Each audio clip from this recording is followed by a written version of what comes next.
राधे राधे दोस्तों, स्वागत है आपका अपने चैनल पर। कैसे हैं आप? आशा करता हूँ कि आप सभी लोग भी स्वस्थ होंगे, मस्त होंगे और अपने अपने कामों में व्यस्त होंगे। तो दोस्तों, लेकर आया हूँ फिर से नया टॉपिक। फिर से आज तेनालीराम की कहानी लेकर आया हूँ। चलते हैं कहानी पर। 99 का चक्कर। एक दिन महाराज कृष्णदेव राय अपने दरबार में बैठे लोगों की फरियाद सुन रहे थे। उनके पास उस दिन एक विचित्र समस्या लेकर एक फरियादी आया। फरियादी ने अपनी समस्या महाराज के सामने इस प्रकार रखी। महाराज, मैं एक गरीब आदमी हूँ। मेरे पास एक मकान है जिसमें 2 कमरे हैं। एक कमरे में मैं रहता हूँ तथा दूसरे कमरे का मैं एक किराएदार रखे हूँ।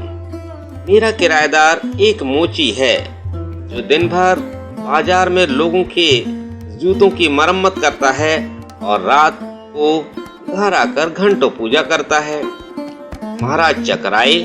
अरे, यह तो अच्छी बात है। तब मोची भला आदमी है।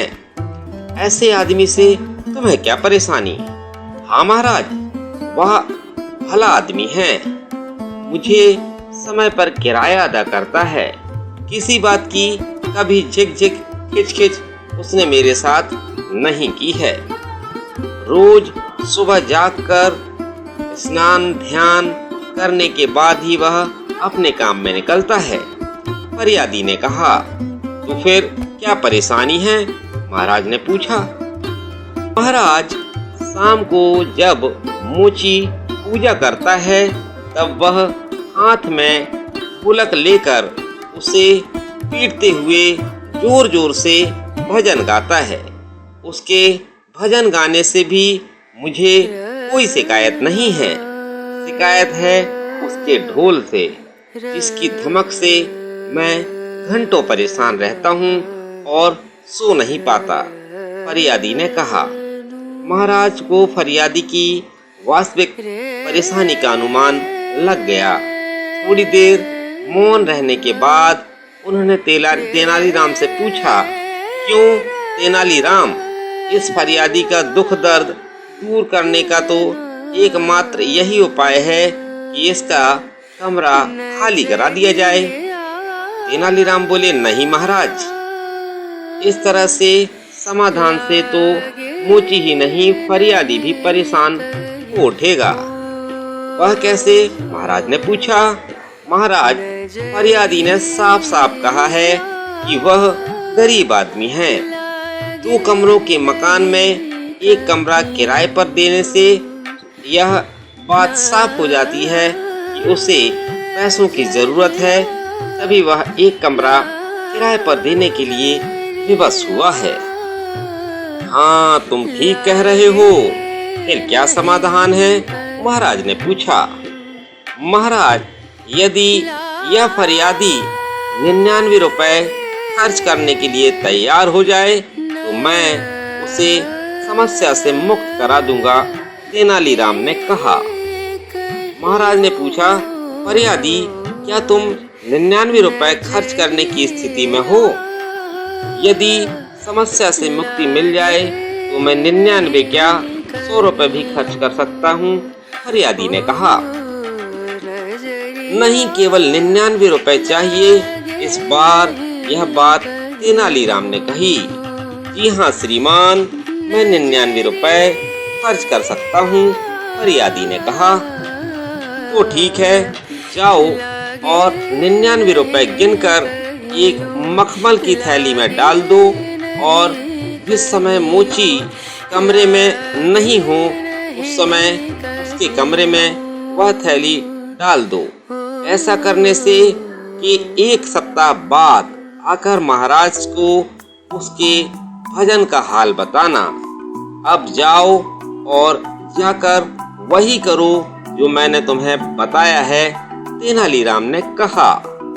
फरियादी महाराज के दरबार से बहुत आशंकित मन से लौटा। उसे विश्वास नहीं हो रहा था कि यह उसकी समस्या का कोई समाधान है। वह मन ही मन सोचता जा रहा था, आज के जमाने में गरीबों की कौन सुनता है कि राजा महाराजा सुनेंगे। खैर चलो, यहाँ आए तो 99 के चक्कर में पड़े, ना आते तो अच्छा था। अपने घर पहुंचकर फरियादी ने मखमल की थैली में 99 रुपए गिनकर डाले और मूची के कमरे में फेंक आया। उसे इसका कोई परिणाम मिलने की आशा नहीं थी। दूसरी तरफ महाराज भी तेनालीराम की सलाह से सहमत नहीं थे। उन्होंने तेनालीराम से पूछा, तेनालीराम, तुमने उस फरियादी को 99 रुपए की थैली मूची के कमरे में फेंकने की सलाह तो दे दी, लेकिन इससे क्या होगा मुझे बताओ। महाराज, इससे मूची 99 के चक्कर में पड़ जाएगा। तेनालीराम ने हंसते हुए कहा। 99 के चक्कर में? महाराज ने चौंक कर फिर पूछा, यह 99 का क्या चक्कर है?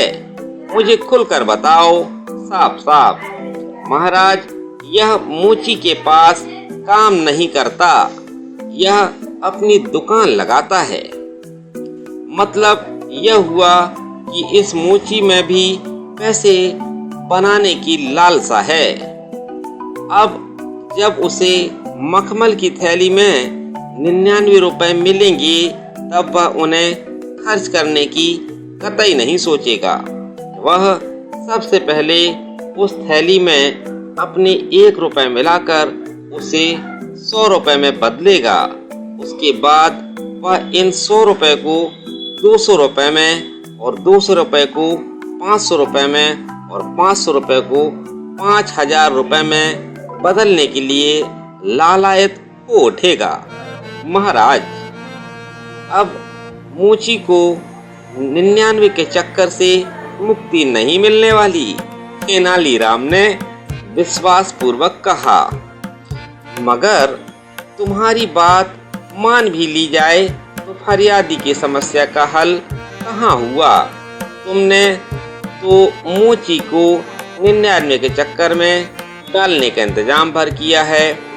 महाराज की संशययुक्त वाणी फूटी। बस 7 दिन तक धैर्य रखें महाराज, तेनालीराम ने महाराज से अनन्य पूर्वक कहा। महाराज मौन हो गए, लेकिन उनके मन में तेनालीराम की इस विचित्र सलाह का परिणाम जानने की उत्सुकता बनी रही। ठीक 7वें दिन वह फरियादी दरबार में उपस्थित हुआ। उसके चेहरे पर प्रसन्नता के भाव थे।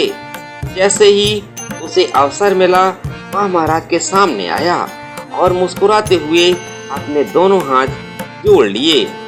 महाराज ने फरियादी से पूछा, क्या हाल है फरियादी, तुम्हारी समस्या बनी हुई है ना? फरियादी ने तत्परता से उत्तर दिया, महाराज अब कोई समस्या नहीं है। अरे यह चमत्कार कैसे हुआ महाराज? ने विस्मय से पूछा। महाराज, जिस दिन से मैंने मूची के कमरे में थैली फेंकी, उस रात मूची ने थोड़ी देर तक भजन गाया। उसके दूसरे दिन भी थोड़ी देर तक भजन गाया, लेकिन उसके बाद से वह मूची रोज रात को जूते गांठने के काम में लगा रहता है। बाजार से लौटने के बाद भगवान के सामने दीप जलाकर प्रणाम करता है और अपने काम में लग जाता है। महाराज, मुझे अब उससे कोई शिकायत नहीं है, मैं रोज चैन की नींद सोता हूँ। महाराज ने देखा तेनालीराम मंद मंद मुस्कुरा रहा था। तो दोस्तों, कैसी लगी कहानी? अगर कहानी अच्छी लगी हो तो कमेंट बॉक्स पे कमेंट करके जरूर बताइएगा। तो मिलता हूँ दोस्तों अगली कहानी पर। तब तक सभी को राधे राधे, जय श्री राम।